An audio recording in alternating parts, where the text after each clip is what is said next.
Hello everyone, आप सभी का स्वागत है हमारे YouTube channel the simplified Hindi में।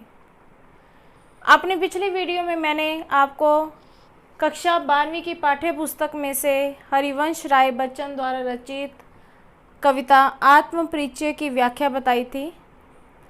पिछली वीडियो में मैंने आपको इस कविता का आधा भाग की व्याख्या बताई थी।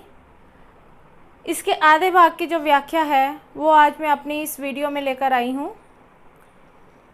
पिछली वीडियो में मैंने आपको बताया था कि हरिवंश राय बच्चन जी जो हैं उन्होंने इस कविता में अपना परिचय दिया है कि लोग जो हैं वो वैभव के पीछे भागते हैं, कुछ हासिल करने के लिए इधर से उधर भागते रहते हैं। कवि कहता है कि मुझे इन चीज़ों की कोई भी लालसा नहीं है, मैं जैसा हूँ वैसा ही मैं दिखना चाहता हूँ। कहते हैं कि मेरे जीवन में भी वो समय आया था जब कि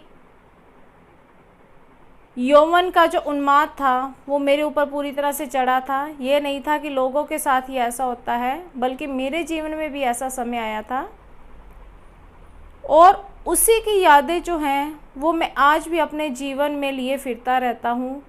कहते उन यादों को मैंने कहीं जाने नहीं दिया, वो मेरे अंदर ही हैं और मैं अंदर से कितना भी दुखी हूँ, मेरे अंदर कितनी भी पीड़ा हो, लेकिन मैं उन सबको लोगों के आगे जाहिर नहीं करता, मैं जग जाहिर नहीं करता, बल्कि लोगों के सामने मैं हंसता ही रहता हूँ। आगे वो क्या कहते हैं, मैं और जग और कहाँ का नाता, मैं बना बना कितने जग रोज मिटाता। कितनी सुंदर बात कही है यहाँ कवि ने। मैं और, कवि कहता है कि मैं कुछ और हूँ और जो संसार है वो कुछ और है। यानी कि संसार की जो सोच है वो कुछ और है और मेरी सोच जो है वो कुछ और है। हम दोनों का आपस में कोई भी मेल नहीं है, इसलिए वो कहता है कि मेरा इस संसार से कोई भी ऐसा नाता नहीं है। मैं बना बना कितनी जग रोज मिटाता। कवि कहता है कि मैं अपने ही ख्यालों में, अपनी ही कल्पनाओं में एक नई दुनिया बनाता हूँ और उस दुनिया को रोज़ ही मिटा देता हूँ। यानी कि वो अपनी कविताओं में और अपनी कल्पनाओं में हर रोज़ एक नई दुनिया बनाते हैं और एक नई दुनिया को मिटा देते हैं। जग जिस पृथ्वी पर जोड़ा करता वैभव, मैं प्रति पग में उस पृथ्वी को ठुकराता। जग जिस पृथ्वी पर, कहता कि ये संसार जो है, जग किसके लिए आया है, संसार के लिए। तो वो कहता है कि ये जो संसार है ये हर समय पृथ्वी पर, धरती पर अपने वैभव के सामान जो है वो जुटाता रहता है। यानी कि अपनी सुख समृद्धि के, अपने जीवन को अच्छा बिताने के लिए जितनी भी वो सामग्री जुटा सकता है उन सबको वो कहता है इस पृथ्वी पर आकर वो जुटाता रहता है। परंतु मैं प्रति पग से, कहता कि परंतु मैं अपने हर एक पग से, हर एक कदम पर उस पृथ्वी को ठुकराता हूँ।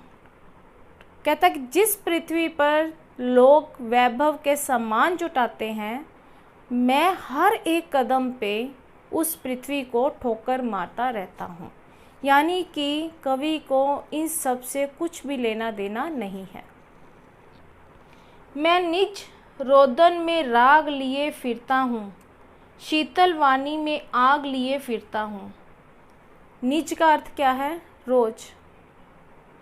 कवि कह रहा है कि मैं हर रोज रोदन में, यानी कि अपने रोने में राग लिए फिरता हूँ। कहता है कि मेरे जो रोना है उसमें भी कोई ना कोई राग बना रहता है।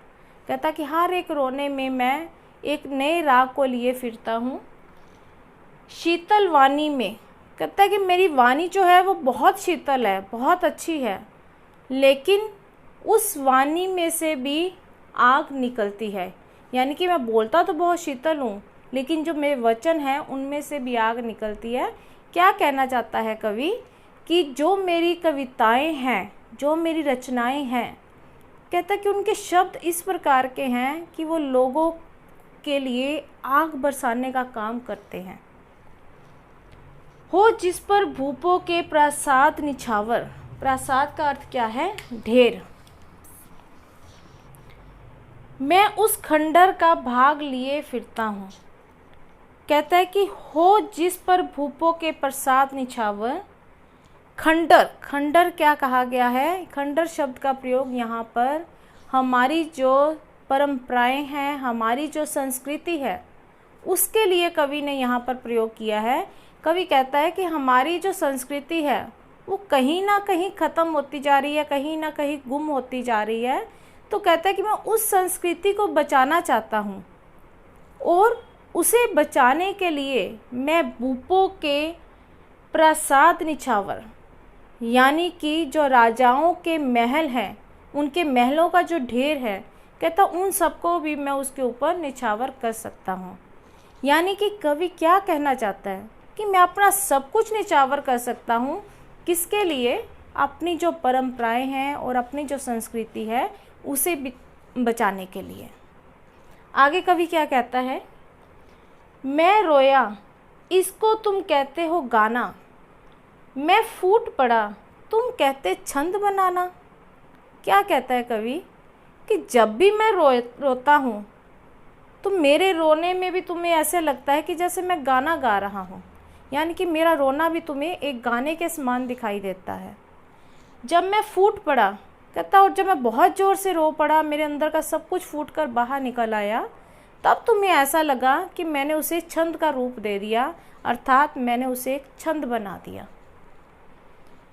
क्यों कवि कहकर संसार मुझे अपनाए, मैं दुनिया का ही एक नया दीवाना।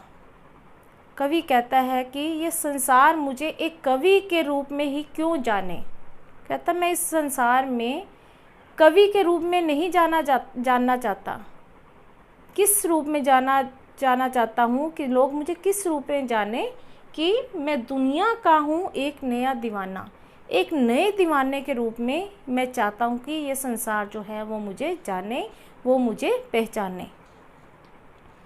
मैं मादकता निशेष लिए फिरता हूँ, जिसको सुनकर जग झूम झुके लहराए, मैं मस्ती का संदेश लिए फिरता हूँ। क्या कह रहा है कवि? मैं मादकता निशेष लिए फिरता हूँ। निशेष का अर्थ क्या है? संपूर्ण। जिसको सुनकर जग झूम झुके लहराए। कहता है कि मेरे अंदर भी बहुत सारी मादकता है, बहुत सारा उल्लास छिपा हुआ है।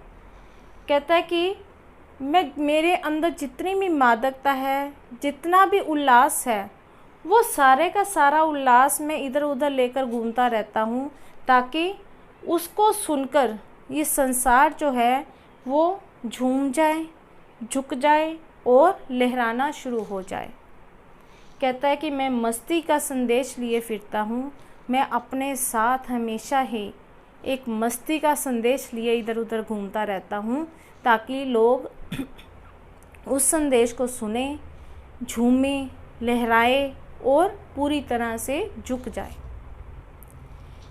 अपनी इस कविता में कवि हरिवंश राय बच्चन जी ने अपना परिचय दिया है कि वो इस संसार में रहते हुए संसार से किस प्रकार का नाता रखते हैं और संसार में रहते हुए वो क्या कुछ संसार को देना चाहते हैं और संसार से लेना चाहते हैं। वो कहते हैं कि मैं तो बिल्कुल ही अलग हूँ। क्यों? क्योंकि संसार जो है वो मेरे से अलग है, इसलिए मेरा उसके साथ कोई नाता नहीं जुड़ सकता।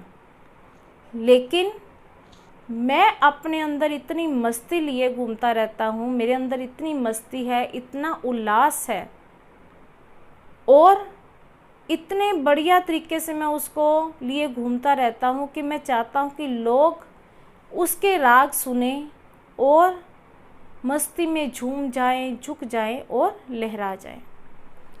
इस प्रकार कवि ने आत्म परिचय में अपना पूरा परिचय दे दिया है इस कविता के द्वारा। आशा करती हूँ कि आपको मेरी ये वीडियो अच्छी लगेगी। मैंने इस व्याख्या को बहुत ही आसान तरीके से, आसान शब्दों में आपके लिए बनाया है, आपको बताया है। कठिन शब्द जितने भी हैं उनके अर्थ आपके सामने दिए गए हैं ताकि आपको इस व्याख्या को समझने में कोई मुश्किल ना हो। वीडियो अच्छी लगे तो इसे लाइक कीजिए, कमेंट्स देना मत भूलिए क्योंकि आपके कमेंट्स जो है वो मेरे लिए बहुत ज़्यादा महत्वपूर्ण हैं। शेयर कीजिए ताकि बाकी लोगों को भी मेरी वीडियोस पहुंचे। सब्सक्राइब कीजिए और बेल आइकन के बटन को दबाना मत भूलिए ताकि मेरी आने वाली वीडियोस जो है वो आप तक पहुंच सके। मेरी पिछली वीडियोस के जो लिंक हैं वो आपको डिस्क्रिप्शन बॉक्स में मिल जाएंगे। एक नई वीडियो लेकर आप लोगों के सामने फिर से आऊँगी। तब तक के लिए धन्यवाद।